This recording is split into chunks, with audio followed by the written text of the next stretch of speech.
옥내 급수관에 대한 관리가 소홀한 가운데 청록이 수돗물 수질을 악화시켜 건강을 해치는 복병이 되고 있습니다. 기준치를 초과하는 청록이 수돗물에 섞여 나오면서 심각한 문제를 낳고 있는 옥내 동간급수관의 수돗물 오염 실태를 취재했습니다.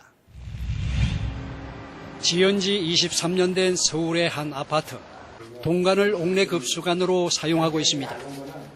깨끗해야 할 수도꼭지의 물이 이물질로 가득합니다. 이 물을 시료로 한 1차 수질 검사에서 청록이 함유된 탁도가 기준치의 무려 80배가 넘게 검출됐습니다. 물을 흘려보낸 후 2차 수질 검사에서도 탁도는 기준치의 6배가 넘었습니다. 탁도를 보시면요. 탁도 세척 전에는 1.49가 나왔는데 세척 후에는 탁도가 0.45로 줄어들었고요. 잔류염소형 같은 경우는 0.03으로 같이 나왔고요. 관안에 껴있던 이물질 때문에 세척 전에 있던 게 이제 높게 나왔고요. 세척 후에는 이제 그 이물질 제거했기 때문에 탁도가 양호해진 거로 나옵니다.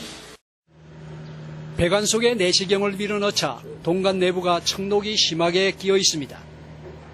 이를 세척하기 위해 수도관에 세척기기를 장착해봤습니다. 배관에 에어를 주입하고 수도꼭지를 털자 검은색의 녹물이 쉴 새 없이 쏟아져 나옵니다. 수도꼭지마다 녹물이 나오지 않는 곳이 없습니다.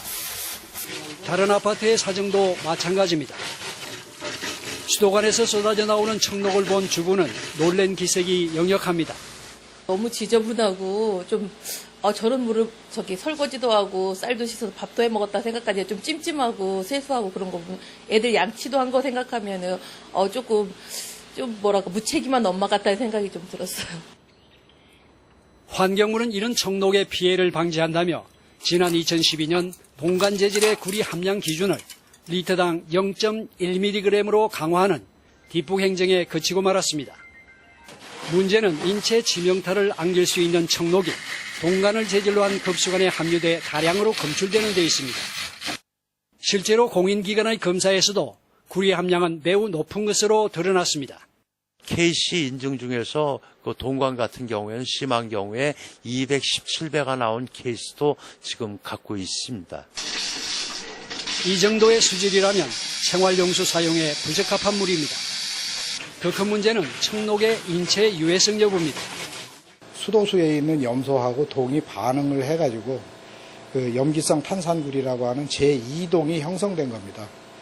그래서 그것은 일본에 있는 화학사전 같은 경우를 들춰보면은 몸무게 50kg 정도 나가는 사람이 7.9g 정도를 먹으면은 치사율에 가까울 정도로 맹독물질로 분류되어 있습니다.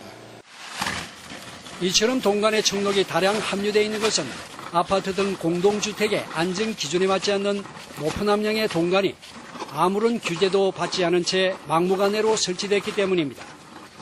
2012년까지 동간을 수도관으로 설치한 아파트만 1,000만 가구를 넘습니다. 동간을 설치한 지 20년이 넘도록 사후관리가 전혀 이루어지지 않고 있는 것도 문제입니다. 서울시가 최근 청록의 문제를 우려해 긴급 예산을 편성, 겨우 아파트 500가구의 청록 세척 시범 사업을 시작했을 뿐입니다. 이 때문에 대부분의 주민들은 수돗물에 함유된 인체 유해한 청록수를 그대로 식수 등 생활용수로 사용하고 있습니다. 동간에 대한 사후관리 방치가 수돗물 불신을 키우는 복병이 되고 있어 안전한 수돗물 공급을 위한 옥내 동간급수관에 대한 사전 사후관리를 서둘러야 할 때입니다. 이그린 뉴스 안인만입니다.